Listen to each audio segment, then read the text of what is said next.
கர்த்தரும் இரட்சகருமாகிய இயேசு கிறிஸ்துவின் நாமத்தினாலே யாவருக்கும் வாழ்த்துக்களை தெரிவித்துக் கொள்கிறேன். ஒரு பட்டணத்திலே ஒரு சிறந்த நாடகம் நடந்து கொண்டிருந்தது.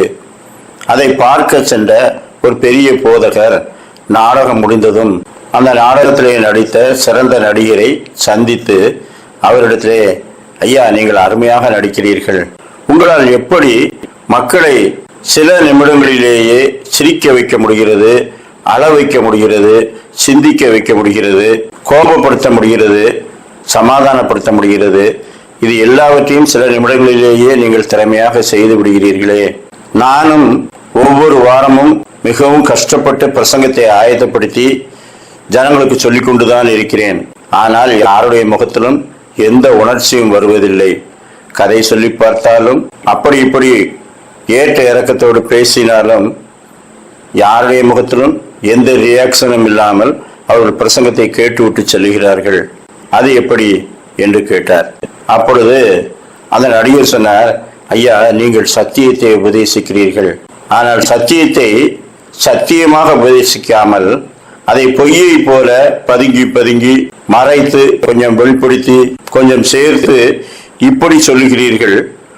உங்களுடைய வசனத்திலே ஒரு ஆழமான சத்தியத்தை சொல்லுகிறோமே, இது உங்களுக்கும் எங்களுக்கும் பொதுவானது தானே, இதை எல்லாரும் கேட்டு கீழ்ப்படிய வேண்டும் என்ற அந்த அதிகாரத்தனி இருப்பதில்லை. அத்தோடு உங்கள் வாழ்க்கையை எல்லாரும் அறிவார்கள், நீங்கள் சொல்லுகிறதெல்லாம் உங்கள் வாழ்க்கையோடு பொருந்தி வருகிறதா என்று பார்க்கிறார்கள். எனவேதான் உங்களுடைய பிரசங்கம் அநேகரை ஈர்ப்பதில்லை. அவர்கள் ஏதோ கடமைக்கு கேட்பது போல கேட்டுவிட்டு செல்கிறார்கள்.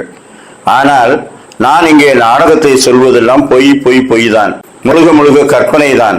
ஆனால் அந்த கற்பனைகளை குரலை ஏற்றி இறக்கி முகபாவங்களை காட்டி இப்படி ஒரிஜினலாக நடந்தால் எப்படி இருக்கும் என்ற சிந்தனை அவர்களுக்குள்ளே தூண்டி அவர்கள் உணர்ச்சிகளை கவர்ந்து கொள்கிறேன். நான் பொய்யை உண்மையை போல் சொல்லுகிறேன், நீங்கள் உண்மையை பொய்யை போல் சொல்லுகிறீர்கள், அதனால் தான் இந்த வித்தியாசம் என்று சொன்னார். அப்பொழுது இவர் உணர்ந்து கொண்டாராம், சத்தியத்தை உபதேசிக்கும் போது நாம் சாட்சி உள்ளவர்களாக இருக்க வேண்டும். சத்தியத்தை சத்தியமாகவே நாமும் ஏற்றுக்கொண்டவர்களாக தேவகுமாரனுடைய ஆவியினாலே நிறைந்தவர்களாக சொல்ல வேண்டும்.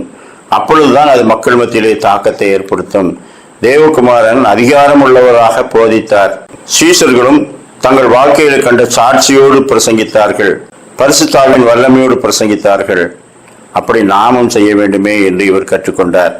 1 தெசலோனிக்கேயர் 1:5 எங்கள் சுவிசேஷம் உங்களிடத்திலே வசனத்தோடு மாத்திரமல்ல, வல்லமையோடும் பரிசுத்த ஆவியோடும் முழு நிச்சயத்தோடும் வந்தது.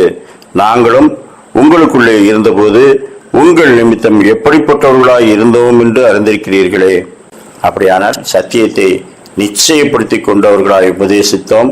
எங்கள் வாழ்க்கை உங்களுக்கு முன்பாக வெளியரங்கமாயிருந்தது, அதை கொண்டு நீங்கள் கற்றுக்கொண்டீர்கள் என்று சொல்லுகின்றார்.